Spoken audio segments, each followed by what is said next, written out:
نحمده ونصلي على رسوله الكريم أما بعد فأعوذ بالله من الشيطان الرجيم بسم الله الرحمن الرحيم وقاتلوا في سبيل الله واعلموا أن الله سميع عليم وقال رسول الله صلى الله عليه وسلم عليكم بالجهاد في سبيل الله فإنه باب من أبواب الجنة يذهب الله به الهم والغم۔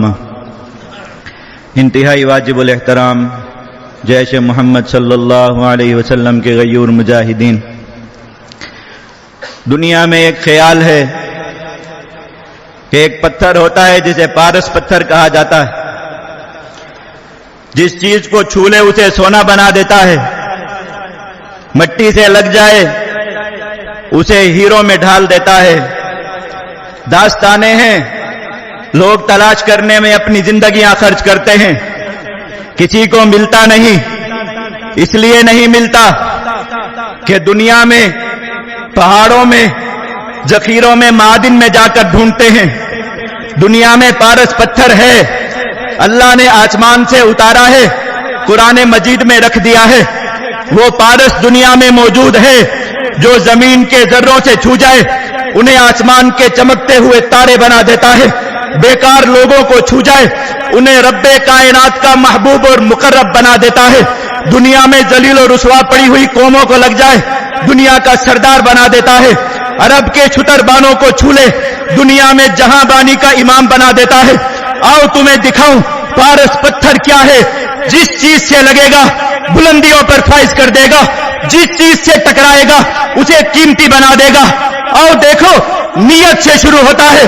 جہاد فی سبیل اللہ وہ پارس ہے، جہاد کی نیت کرو، انسان زمین سے اڑتا ہے کہاں جا کر پہنچتا ہے۔ تم نے جہاد کی نیت کی، رب کائنات کی طرف سے اعلان ہوتا ہے تمہارا ایمان نفاق سے بری ہو گیا، تمہارا ایمان نفاق کے خطرے سے بچ گیا، تم جہاد کے میدان میں آئے۔ دیکھو یہ جہاد مجاہد کو تو چھوا ہوا ہے، دنیا کی جس چیز سے بھی ٹکرائے گا، جس چیز کے ساتھ بھی اس کی نسبت جڑے گی اسے کہاں پہنچا دے گا۔ دیکھو یہ جہاد اگر ایک تیر کی نسبت جہاد کی طرف ہے، لوہے کا ایک بے جان سا ٹکڑا جہاد کے پارس پتھر سے ٹکرا گیا، وہ میزائل بن گیا، وہ راکٹ بن گیا، 3 لوگوں کو اپنے ساتھ اس آسمان سے ہزاروں کروڑوں میل اوپر جنت تک لے جائے گا۔ یہ پارس پتھر تلوار کو چھو گیا، لوہے کا ایک بے جان سا ٹکڑا تلوار، لیکن جہاد کی طرف اس کی نسبت ہو گئی۔ یہ جہاد، یہ تلوار جس مجاہد نے اٹھائی فقط بایا اللہ، اس کا ہاتھ اللہ کے ہاتھ میں، اس نے اللہ سے بیعت کر لی۔ اس تلوار کا سایہ جس مجاہد کے جسم پر پڑ گیا اللہ نے اس کے سائے میں جنت رکھ دی، اس مجاہد کے جسم پر جہنم کا سایہ حرام ہو گیا، جہنم کی بو اس پر حرام ہو گئی۔ دیکھو یہ پارس پتھر جہاد کے گھوڑے سے ٹکرا گیا، جہاد کے ایک گھوڑے کی نسبت، ایک بے جان گھوڑے کی نسبت اس جہاد کی طرف ہو گئی۔ یہ گھوڑا اتنا اونچا ہو گیا اس گھوڑے کا پیشاب بھی رب کائنات کے ہاں نامہ اعمال میں تولا جائے، اس کی لید بھی نامہ اعمال میں تنے۔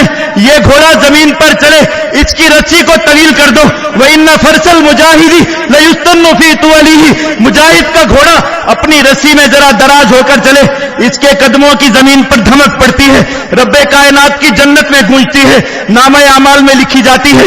دیکھو یہ پارس پتھر ایک مجاہد کا عمل بن گیا، عمل تولنے کے پیمانے کم پڑ گئے۔ رب کائنات قرآن میں فیصلہ فرما چکے، مومن کا ہر عمل 10 گنا بڑھا کر تولا جائے گا۔ لیکن دیکھو دنیا کا ایک مال، وہ مال قرآن مجید جس کی مذمت سے بھرا ہے، وہ مال میرے آقا صلی اللہ علیہ وسلم کی احادیث مبارکہ جس کی مذمت سے پر ہیں، وہ مال جسے میرے آقا صلی اللہ علیہ وسلم نے مردار قرار دے دیا، وہ مال جسے اس امت کا سب سے بڑا فتنہ قرار دے دیا گیا، جہاد کا پارس پتھر اس مال سے ٹکرایا ہے۔ دیکھو اجر و ثواب تولنے کے پیمانے محدود ہو گئے، اللہ رب العزت نے نئے پیمانے بنا دیے۔ آج تک ہر عمل 10 گنا بڑھایا جاتا تھا، لیکن اب یہ مال تولا جائے گا، اس کی گنتی 700 سے اوپر شروع ہوگی۔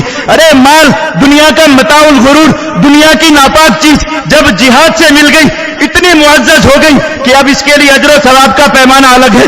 دیکھو میرے آقا صلی اللہ علیہ وسلم مال کو ہاتھ نہیں لگاتے، مال کو چھونا گوارا نہیں کرتے، لیکن ایک دن ایک ڈھیر میرے آقا کے آگے پڑا ہے، مال کا ڈھیر، سونے کے سکے میرے آقا صلی اللہ